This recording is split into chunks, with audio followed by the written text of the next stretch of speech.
Alan Mendelsohn, The Boy from Mars, chapters 4, 5, and 6. Chapter 4. Because I didn't have any gym shoes, I wasn't allowed to take part in the class. I had to sit on the bleachers at the end of the gym. Mr. Jarris ignored me, which was nice. The other kids all had to climb ropes. They had to shinny up these big fat ropes that hung down from the ceiling. They had to climb up about 20 feet and then come down without sliding and getting rope burns on their legs. Some of them slid down too fast and got big red marks on the insides of their thighs. I decided to leave my brand new gym shoes at home in my closet for as long as possible. For a few days, Mr. Jarris would ask me where my gym shoes were. I would look at the floor and sort of shake my head and look like I was really sad that I had forgotten my gym shoes. After a while, Mr. Jarris decided that I was stupid or feeble-minded or something, and he quit asking me. When I came into the gym class, he would just nod in the direction of the bleachers, and I would climb up and sit down for the rest of the class. It was that way in all my classes. I found out if I acted dumb, pretty soon the teachers would leave me alone. I left all my books and stuff in my locker. When a teacher would ask me where my books were, I'd say I didn't know. Then they'd get me a new book and I'd just leave that in my locker too. And after a while, they just left me alone. After a couple of weeks of school, all I had to do was walk from class to class with nothing in my hands. The only trouble was it was boring. If I brought something to read, the teachers might have caught on that I wasn't really stupid. All I had to do was sit and think and watch the other kids. I got to know a lot about them. I used to wonder what would happen to a kid who was really as dumb as I was pretending to be. Nobody would help him, and he would just sit there like I was doing. The kids ignored me or maybe giggled at me. The teachers ignored me or just sort of smiled sweetly as if to say, "Leonard, if you will just sit still and not make any noise and not take up any of my valuable time, everything will be just fine." Bat Masterson was really a lousy school. Even if most of the kids were rich and neat and unwrinkled and tall and didn't wear glasses. There were a few kids who weren't really in much better shape than I was, like the small one whose name was Henry Bagel. Those kids got ignored and giggled at, and the teacher sort of overlooked them because they didn't look like Bat Masterson students. I mean, they were messy or freakish or smelly or twitchy. I thought at first that they would be willing to be friends with me if nobody else was looking. But they all wanted to be regular Bat Masterson kids. They didn't want to be seen with me or any of the other weirdos, and they kept trying to be accepted by the real kids. I used to watch them in the lunch court. Each freak had picked out a little group to hang out with, and he would keep trailing after them and laughing at their jokes, and every once in a while he'd shout out something funny he'd been planning to say all week. Sometimes the older kids would stop ignoring Henry Bagel long enough to insult him or make fun of him. And I swear, Henry Bagel looked as though he liked it. The strange thing was that Henry Bagel and the other weird kids all hated me. The real kids just didn't pay attention to me. But the freaky kids that everybody played jokes on and punched around really hated me. I think it was because I was the only thing lower than they were. I used to spend time trying to pick the one who would be the lowest person in the school if I dropped dead. After my boring day in school, I would take all my books home and read them. I'm a good reader. Since the first grade, when I bought a Batman comic and managed to read the whole thing, every word. I wanted to read it all because it was my book. I had paid for it. Also, it was a lot more interesting than those dumb readers they gave us. Once I smashed my way through that Batman, I wasn't afraid to read anything, so I read whatever I wanted. It only took me a couple of weeks to read all my textbooks. My social studies book I read in one night. In school, the kids had to read a chapter a week, or the teacher would say, "Tonight, read pages 93 through 97 inclusive." And the kids would all go, "Aww," as though they had just been asked to crawl 10 miles on their hands and knees. Then the next day, the teacher would spend 45 minutes trying to get the kids to explain what they had read. They could hardly do it. Almost all of them had a reading problem, and those that didn't hated reading because the other kids did. Mostly what the teacher did was try to get some clue that the kids had read what they were supposed to and that they understood it. Who can tell me the name for the holy wars that the knights in the Middle Ages went to fight?"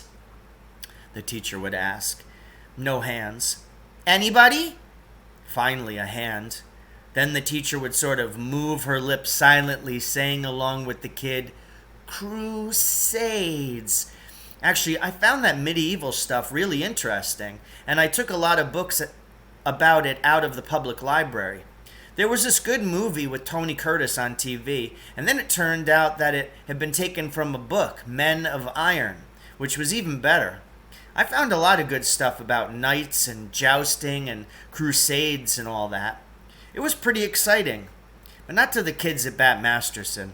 To them, it was having to pick their way through pages 93 to 97 inclusive. Aww. The only class I went to where the kids enjoyed themselves, or admitted they were enjoying themselves, was Mr. Jarris's gym class. They sure loved to climb those ropes. Mr. Jarris told them one time that anybody who got an A in gym would be able to pass basic training in the Marine Corps. After that, they went at those ropes like madmen.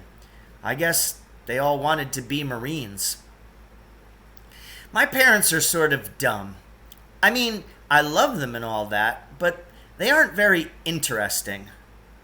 They are only interested in getting things for the house and barbecuing and that sort of thing. You can't talk to them the way you can talk to my grandparents. We'd go over there every week or so, and it was my only chance to enjoy some conversation. Also, I could go outside and meet up with the kids in the old neighborhood. It wasn't the same as if I'd been going to school with them every day, but we could still hack around and tell jokes and throw a ball around. My former best friend, Charlie Nostrovsky, had a new best friend, Billy O'Brien, who had been my second best friend, which was only reasonable because I wasn't there every day anymore. But it wasn't quite the same as it had been before we moved. I mean, they had special jokes about teachers that I had never seen and that sort of thing. Still, it was nice to be with people who liked me. Chapter 5. Some school.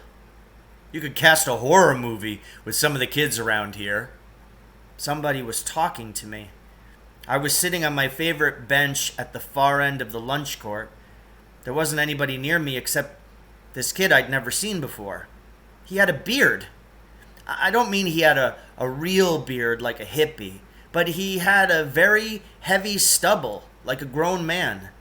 He was wearing a green sweater with 3 yellow stripes around one arm and a big yellow letter K on the pocket. It was one of these sweaters that buttons down the front. "Are you talking to me?" I asked. Nobody had talked to me for weeks. "Yeah. How can you stand this place? Everybody's so snotty and stupid. By the way, my name is Alan Mendelsohn." "Leonard Niebel," I said. "Glad to meet you, Leonard," Alan Mendelsohn said. I noticed he was wearing black and white saddle shoes. I had never seen a real kid wearing those. I only knew about them from old movies. He also had these weird plaid socks. I could see that Alan Mendelsohn wasn't going to fit in at Bat Masterson Junior High School. In his way, he was as outlandish looking as I was. "I ought to tell you, I'm sort of a leper," I said. "If anybody sees you talking to me, people are going to treat you as if you had the plague." That came from the stuff I had been reading about the Middle Ages. There were these lepers. They wore cloaks and hoods, and they had to ring a bell all the time. When anybody heard them coming, they'd get out of the way. I used to pretend that I was one of those lepers, that I had a bell, and that everybody stayed away from me because they were scared of catching leprosy. It was easy to pretend. Except for the bell. Things were just about like that. You mean these other slobs don't like you? Alan Mendelsohn said. Tell me what you did to get them that way, and I'll do it too. Oh, you have nothing to worry about, I said. All you have to do is not look just like everybody else, and you're instant garbage. I figured something like that, Alan Mendelsohn said. These kids have the mental power of a bunch of dandelions. We ought to be able to have some fun with them. Watch that guy walking across the yard.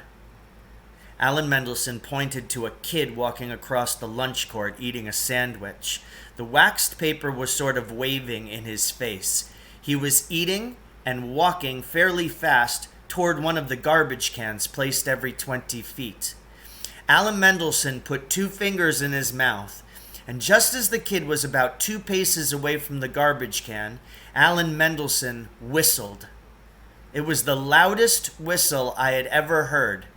It traveled in the direction of the kid's head, as though Mendelsohn had thrown a hardball at him. I could almost see the whistle whiz across the lunch court at the kid.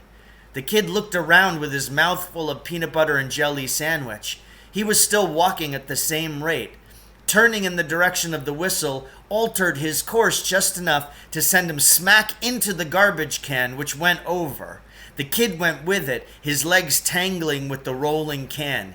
He wound up sprawling in a heap of half-eaten sandwiches, wrappers, and banana peels. How did you do that? I asked. The bell rang, ending lunch period. I'll show you tomorrow, Alan Mendelsohn said. Meet you here. And he raced off, doing a neat hurdle over the kid who was still on his hands and knees amid the garbage. It turned out that Alan Mendelsohn came from the Bronx, which is part of New York City. His father had been transferred to a new job in Hogborough, and Alan's family had moved into a house in the suburb of West Kangaroo Park, which is where Bat Masterson Junior High School is located. Alan Mendelsohn missed the Bronx in pretty much the same way that I missed the old neighborhood in Hogborough. We started meeting at lunchtime. Alan tried to teach me his special missile whistle, but I wasn't too good at it. We started to hang out after school. We became friends. Alan Mendelsohn was a lot less shy than me. Although, as I had predicted, all the Bat Masterson kids shunned him. Alan talked to them anyway. He got into a lot of fights. If someone said something that he thought was insulting, Alan might just top them with another insult, or he might haul off and hit them in the mouth. He knew about 100 ways to trip people, or to distract them and make them trip themselves, on a bench, a garbage can, or another person. Certain kids who were easy to distract were Alan's special victims. Every time he saw them, he would trip them in a different way. One day he would use the missile whistle. Another day he'd call the kid's name. Another day he'd just stick his foot out and trip the kid. He had a couple of trips that I wasn't able to figure out. He'd just walk alongside of a kid and then turn sharply away, and the kid would go over. A couple of kids got so scared of Alan Mendelsohn that they'd just trip all by themselves when they saw him coming. People had looked down on me and ignored me. They started that way with Alan Mendelsohn, but it wasn't long before they hated and feared him. Also, he was a good student. He refused to let the teachers ignore him. He talked a lot in class and always got out of his seat and stood while answering a question or talking. The Bat Masterson's kids didn't do that. If they were forced to talk in class, they did it sitting down. Sometimes Alan would pace up and down in the aisle when he was speaking, and once in a while he would even work his way to the front of the room and pace up and down in between the teacher and the front row of seats. The teachers had to call on him all the time because the other kids almost never put their hands up. In any class where Alan Mendelsohn was enrolled, you were sure to hear from him about as much as you hear from the teacher. Another thing Alan did in classes was to find out weird things about the subject that the teacher never knew. Once he started talking about Benjamin Franklin's life, and when the teacher shut him up, he brought in all these books the next day to prove that everything he had to say was true. There was a big shouting match between Alan and the teacher, and it ended with Alan being sent to the principal's office. He got sent there a lot. I don't want to give the impression that Alan was mean or a bully. He was always friendly, even after he had beaten someone up. He thought most of the kids at Bat Masterson were stupid, and he liked to trip them and play tricks on them, but he never hated them the way they hated him. Alan had a judo book, and most days after school we'd go to my house or his house, which was just like mine, and practice flipping each other. We also tried to teach Melvin to trip people, but it was no use. Alan had over 2,000 comic books. He kept them in a bunch of old wire milk bottle cartons. He had a big notebook in which he wrote down all the numbers and titles of the comics he owned. Alan used to go to all sorts of secondhand bookstores when he lived in the Bronx. He'd pick up old comics and other books he liked. There weren't any secondhand bookstores in West Kangaroo Park, and Alan said he missed them. We planned a trip to Hogborough to look for bookstores. I felt a lot better about things in the new school now that I had a friend. Alan and I saved up a few weeks' allowance and leftover lunch money for our book-buying trip. Then, report cards came out. Mine came with a letter from Miss Steele, my homeroom teacher. It was to my parents. It seemed I was failing everything. Chapter 6. The next few days were full of trouble. My parents had to go to school and talk with Miss Steele and the school guidance counselor, a person I had never met. They decided to give me some tests to find out if I had what variety of feeble-mindedness I had. The guidance counselor was named Mr. Hines. He was a nice guy. He told me his story the first time I went to see him. It seems he had started out as the woodshop teacher, but when Bat Masterson needed a guidance counselor, they picked him. So Mr. Hines took all these courses in psychology and counseling. He took them by mail from a correspondence school in Ohio. Mr. Hines had a lot of tests in his office. They were more like games than tests. He had blocks you put together while he timed you, and pictures of scenes that he would show you, and you had to make up a story about what's going on. He also gave me the ink block test, which I had heard about, and a lot of other tests. Me drawing pictures and writing things and filling in blanks. I was excused from classes 4 afternoons in a row, and every day I went down to Mr. Hines's office to take tests. Mr. Hines also gave me gum and candy when I was in his office. After we had finished all the tests, Mr. Hines said, "Well, I'm not supposed to tell you the results of the test, but I will tell you that you are 100% normal and average in every respect. Maybe you're a little bit brighter than average. I'll have a talk with your parents." I was sorry the tests were over. It was the first time I hadn't been bored since I came to that school. This is what my parents and Mr. Hines decided. Since I wasn't feeble-minded and the psychological tests hadn't shown any signs that I was crazy, there was no reason that I should be failing all my subjects. Mr. Hines said that there had to be something wrong with me, and since he couldn't find out what it was, my parents ought to send me to a child psychologist. Mr. Hines said we were very lucky because he could recommend someone really good. It seems the guy who had been his professor by mail when he was studying to be a guidance counselor had come to Hogborough and set up an office. He gave my parents the name and telephone number of the professor by mail, and they made an appointment for me. The next Monday, I went to the office of Dr. Prince. It was in a big office building in Hogborough. I had to leave school early to catch the bus. Mr. Hines had arranged it. There was a newsstand in the lobby of the office building. I don't know why I did it, but before going up to Dr. Prince's office, I bought a piece of bubble gum and a nickel cigar. Alan Mendelsohn had told me that if you chew bubble gum at the same time as smoking a cigar, it won't make you sick. I planned to go somewhere after my appointment with Dr. Prince and have a smoke. Dr. Prince had his tweed suit that looked too big for him. He wore glasses.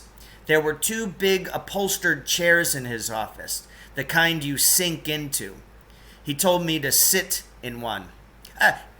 You smoke, I suppose, he said. I said, sure. Well, you can smoke here. You can also say dirty words. Anything you say to me, I will never tell anyone. That's called confidentiality. Actually, I'd never smoked so far. The cigar was going to be my first attempt. But I wanted to get off on the right foot with Dr. Prince, so I popped the bubble gum in my mouth and chewed it up for a while, and then I got the cigar started. Mendelsohn was right as usual. I didn't get sick. Now suppose you tell me why you hate your parents, Dr. Prince said. As I mentioned before, my parents are sort of dumb, but totally lovable. I didn't hate them, and I told Dr. Prince so. Ha! Of course, I expected you to say that, Dr. Prince said. You aren't willing to admit it now, but when you feel more comfortable with me, you will be able to say that you hate your parents. Dr. Prince seemed sort of disappointed.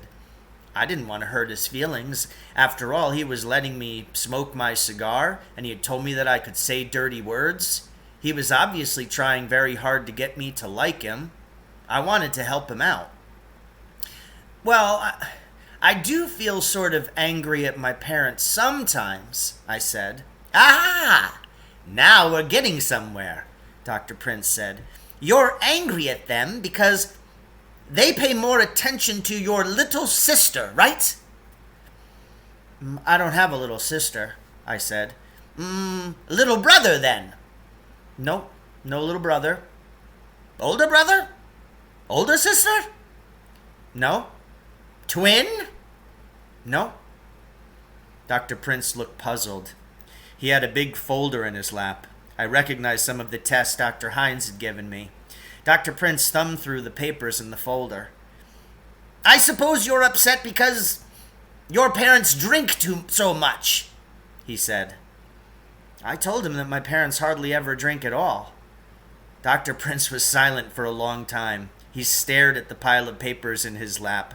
Finally, he said, We won't get anywhere until you decide to cooperate. You can sit there smoking that cheap cigar and chewing bubblegum and resisting the therapy as long as you like. I don't care. I get paid just the same.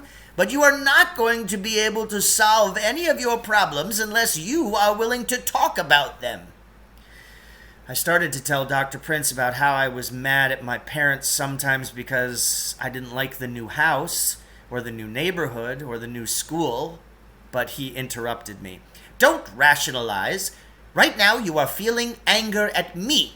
It's perfectly normal. I have guessed your secrets, and naturally you want to cover up. You'll understand all this better later on.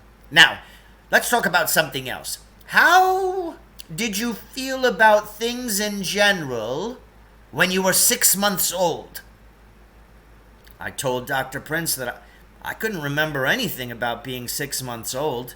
He brightened up a bit when I said that, and he made some notes on a pad.